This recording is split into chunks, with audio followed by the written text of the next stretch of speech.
أعوذ بالله من الشيطان الرجيم بسم الله الرحمن الرحيم الحمد لله رب العالمين الصلاة والسلام على أشرف الأنبياء والمرسلين أبي القاسم محمد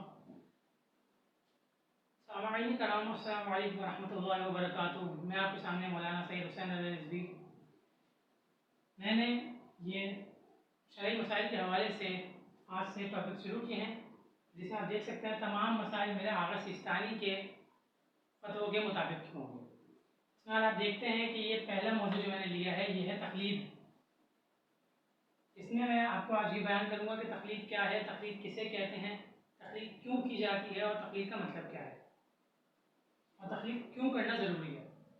فرمان معصومین علیہ السلام امام حسن عسکری علیہ السلام فرماتے ہیں کہ ہمارے علماؤں میں سے سب کی تقلید تم پر ہماری طرف سے واجب کر دی گئی ہے، یعنی کہ جو شرعی مسائل بھی انسان امام نے فرمایا جو پوچھنے ہیں وہ ہمارے نائبوں سے پوچھو۔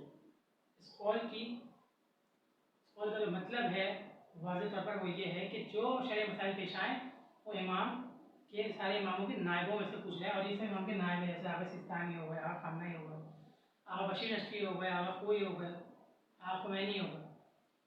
تو آج میں آپ کو یہ آغا سیستانی کا شرعی مسائل کا موضوع ہے تقلید، جس میں آپ کو یہ بتاؤں گا۔ پہلے پوائنٹ میں آپ دیکھ سکتے ہیں یہاں پر کہا جا رہا ہے کہ ہر مسلمان کے لیے اصول دین کو ازر بصیرت جاننا ضروری ہے، کیونکہ اصول دین میں کسی طور پر تقلید نہیں کی جا سکتی۔ اب پہلا سوال تو یہاں یہ ہوتا ہے کہ اصول دین میں تقلید کیوں نہیں ہو سکتی؟ اصول دین میں تقلید اس لیے نہیں ہو سکتی کیونکہ اصول دین جو ہے وہ ہے عقیدہ، اور عقیدہ انسان کے دلی ہوتا ہے، انسان بچپنے سے لے کر آتا ہے، یہ کوئی اس کو سکھاتا نہیں ہے۔ مثلا کوئی کسی کو یہ نہیں کہہ سکتا کہ اللہ ایک ہے، تم کہو اللہ ایک نہیں، یہ چیز انسان کے خود دل میں ہوتی ہے، انسان کو معلوم ہوتی ہے۔ اصول دین جیسا آپ جانتے ہیں کہ 5 ہیں: توحید، عدل، نبوت، امامت اور قیامت۔ ان چیزوں پر تقلید شرعی طور پر حرام ہے، واجب نہیں، کیونکہ اصول دین میں میں نے کہا کہ تقلید واجب نہیں ہو، تقلید جائز نہیں ہو۔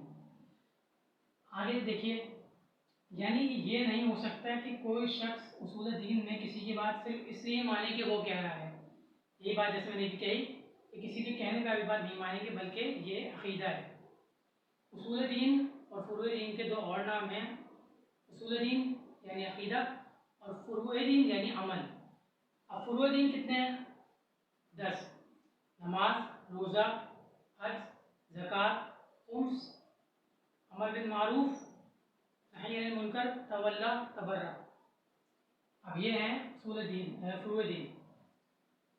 یہاں کہہ رہے ہیں بلکہ تقلید فقط فروع دین میں ہوتی ہے، یعنی تقلید فقط جو ہے وہ فروع دین ہے۔ آپ کو کیا بتایا؟ فروع دین کتنے ہیں؟ 10: نماز، روزہ، حج، زکوٰۃ، خمس، جہاد، امر بالمعروف، نہی عن المنکر، تولی، تبرع۔ یہ 10 فروع دین جو ہیں، ان پر جو میں نے بتایا ان کا دوسرا نام ہے عمل، ان پر تقلید کرنا واجب ہے۔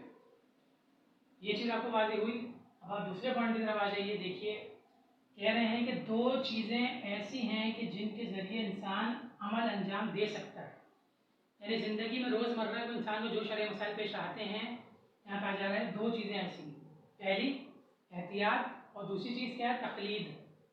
تقلید کے بارے میں نے بھی آپ کو فرمان سنایا۔ پہلے ہم بیان کریں گے احتیاط کیا ہے، احتیاط کی تعریف کیا ہے۔ کہہ رہے ہیں احتیاط یعنی اگر ایک مجتہد یہ کہتا ہے کہ مثال کے طور پر کوئی مجتہد کہے کسی عمل کو واجب کہے اور کوئی دوسرا مجتہد اسی عمل کو مستحب قرار دے، تو احتیاط کرنے والے کے لیے ضروری ہے کہ وہ اس عمل کو انجام دے۔ اور اگر کوئی مجتہد کسی حکم کے بارے میں حرام کہے اور دوسرا مجتہد اسی حکم کے بارے میں کہے کہ یہ چیز حرام نہیں ہے، تو احتیاط کرنے والے کے اوپر یہ لازم ہو جائے گا کہ اس کام کو انجام نہ دے۔ مثال کے طور پر کوئی مجتہد کہتا ہے کہ اگر کوئی شخص گھر سے نکلے اور وہ اپنے گھر سے 44 کلومیٹر دور جائے، تو شرعی مسائل یہ ہے یہاں پر کہ وہ نماز قصر کرے، یعنی 4 رکعت نماز ہے تو اس کو 2 رکعت کر دے، اور 2 رکعت نماز ہے تو وہ تو 2 ہی دے۔ اور بعض مجتہد کہتے ہیں کہ نہیں، 44 کلومیٹر جانے کے بعد نماز پوری 4 رکعت ہوگی، قصر نہیں ہوگی۔ تو یہاں احتیاط کرنے والے کے لیے مشکل یہ پیش آ جائے گی کہ اس کو 2 رکعت بھی پڑھنی پڑے گی، 4 رکعت بھی پڑھنی پڑے گی۔ اب یہاں پر